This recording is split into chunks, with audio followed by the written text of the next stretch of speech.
독하게 합격하는 소방기술사, 비교조차 불가능한 소방기술사의 합격 노하우 첫 번째 시간.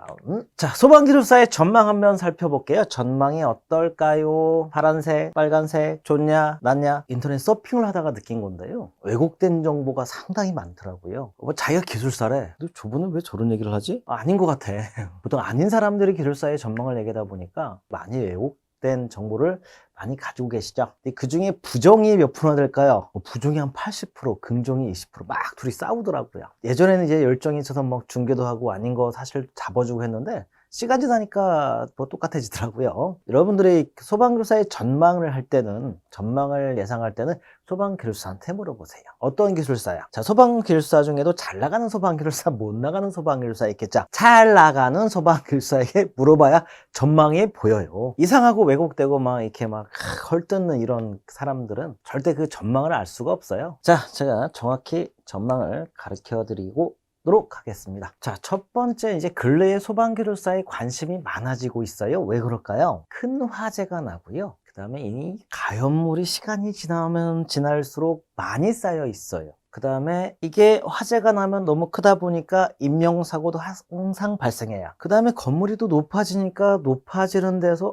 피난도 어렵네, 소화도 어렵네. 어떤 문제가 있지? 야, 기존의 어떤 코드를 가지고는 안전대책을 세울 수가 없구나. 화재 안전대책 수립할 수가 없구나. 그러면 어떻게 해? 케이스 바이 케이스, 때때마다 계속 변형을 줘서 이 장소에는 이거, 저 장소에는 저거. 고도화된 지식을 가지고 좀 이제 연구를 해야 되는, 때때마다 바로 적용할 수 있는 이런 기술적인 능력이 뛰어난 사람이 필요하겠죠. 그게 누구예요? 소방기술사죠. 그러다 보니까 여러 분야에 이제 진출해가지고 와, 저기까지 진출했구나, 이렇게 제가 깜짝깜짝 놀랄 정도로 진출하고 있고요. 업무형이 넓어지죠. 업무형이 어떻게 넓어져요? 쭉 계속 넓어지고 있고요. 제가 한 해 50명 정도 합격한다면, 50명? 100명을 만약에 합격한다고 예를 들면, 제가 직접 관계된 사람 한 50% 하고, 나머지 비관계로 소집된 사람 한 20% 하면, 제가 한 60, 70%는 어떻게 취업을 되고, 어떤 분야에 나가는지 대충 아는 것 같아요. 항상 10명이면 한두 명은요, 특이한 분야로 좀 나가신 분들이 좀 계세요. 아, 이런 분야도 우리가 나가고 있구나, 라고 좀 깨닫고 계시고요. 자, 그 다음에 지속적으로 연봉이 높아지고 있어요. 2008년, 9년 같아요. 좀 쭉 떨어졌다가 지금은 거의 한 15년, 16년이네요. 쭉 올라가고 있죠. 최고가는 제가 굳이 말씀은 안 드릴게요. 쭉 올라가고 있고요. 연봉이 올라가는 만큼 대우도 어떻게 해요? 계속 좋아지고 있죠. 대우도 좋아지고 연봉도 올라가고. 수요와 공급이죠. 지금 뭐가 안 되고 있어요? 공급이 좀 안 되고 있죠. 현장에선 기술사가 많이 필요한데, 이거 이렇게 조금씩 붙이니까 제 생각으로 지금 최소 한 100명씩 3년 정도는 뽑아줘야 될 것 같아요. 100명씩. 왜냐면 현장에서 필요한데 이 기술사가 그쪽으로 안 나가요. 그게 문제죠. 그래서 이런 상태고 있고요. 그래서 대우 계속 좋아지고 있고, 연봉도 좋아지고 있고, 업무 영역 넓어지고 있고. 자, 이게 소방기술사고요. 자, 그럼 업무 영역이 어떻게 넓어졌나 한번 살펴보도록 할게요. 자, 일단 소방 설계라는 것은 정말 예전부터 있었죠. 소방 설계 보시면 이제 실시 설계, 기획 설계, 기본 설계 여러 가지로 분류할 수 있지만, 일단 소방 설계 분야에 계신 분 한 10% 정도, 그 다음에 고도화된 넓은 건물, 고층 건물이죠. 이런 건물은 이제 일반 코드 가지고 안 된다. 특별하게 케이스 바이 케이스, 현장마다 법을 적용시키자. 근데 법적인 근거가 있어야겠다. 시뮬레이션 돌려라. 그런 게 이제 성능 설계죠. 성능 설계도 지금 진출이 꽤 많이 됐어요. 그 다음에 계속 확대되고 있고요. 그 다음에 조금 새로운 분야인데, 이제 우리 QC라고 하죠. 대형 건축사 사무소, 감리회사에 이제 기술사가 가서 도면 검토하고 품질 검토하는. 그 다음에 소방 감리를 보시면은, 실제 감리 현장에 나가서 상주 감리를 하신 분들은 한 5% 정도? 50% 미만이에요. 여기서 감리라는 것은 이제 비상주 감리부터 시작해서 사무실 업무, 대관 업무 하신 분들 안에서 PQ만 하신 분들, 여러 가지 분들까지 포함해서 이 정도고요. 상주 인력은 50% 넘진 않아요. 자, 그 다음에 소방 시공 업무예요. 자, 소방 시공도 있어요. 왜냐면 이분들은 감리를 하라면 못 하시더라고요.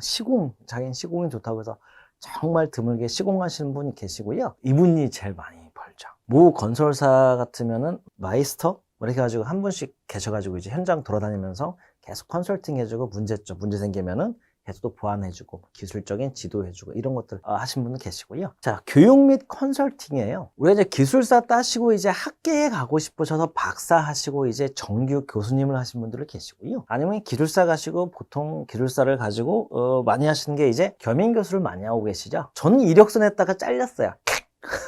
당신은 바빠서 안 된대. 어떤 분들이 좀 겸임교수를 오래 하시냐면요, 좀 사명이 있는 분들 있잖아요. 그 아이들, 애들, 학생들 막 20살, 21살 막 다이나믹한 사람 아이들한테 애정을 주고 막 이렇게 잘 가르쳐주고 이런 게 또 보람을 느끼시는 분들은 상당히 오랜 기간 하세요. 페이를 본다 뭐 이렇게 한다는 좀 많이 어렵고요. 그냥 아이들을 가르쳐주는 거에 보람 느끼고 흥미가 있다 그러면은 오래 하신 분도 계시고요. 그 다음에 뭐 심의든 뭐 어디는 기술 지도니 뭐 컨설팅 정말 넓어요. 여러분들이 상상하기 어려울 정도로 많이 넓고요. 자, 그러나 기타 범위죠. 혹시 그 소방 제품 박람회 혹시 가보셨나요? 박람회 가시면 거기 기술사님들 엄청 많아요. 근데 신기하게 어떤 분야를 하시냐면요, 제조업 분야, 연구 분야, 특허 분야 이쪽으로 막 진출하셨는데 재밌는 게 뭐냐면은 박사님들이 연구하는 거랑 기술사님들이 연구하는 거 좀 분야가 틀려요. 왜냐면은 학계와 기술계잖아요. 학계는 이제 어떤 이론을 연구하든 어떤 제품을 연구하든 연구하는 거고요. 기술사는 실용 학문이에요. 즉 자기가 엔지니어링을 하다 보니까 이런 제품이 있으면 현장에서 참 유용하겠다. 이렇게 해서 또 이 분야 진출하신 분도 많이 있고요. 기타 범위도 저런 것도 하나? 저런 것도 하나? 이렇게 막 신경이 좀 넓어지는 분야가 많다라는 거 알고 계시고요. 자, 설계, 뭐 PBD, 소방감리, 소방시공, 교육 컨설팅 기타. 자, 여러분 어떤 거 하고 싶으세요? 빨리 도전하세요. 도전 화이팅!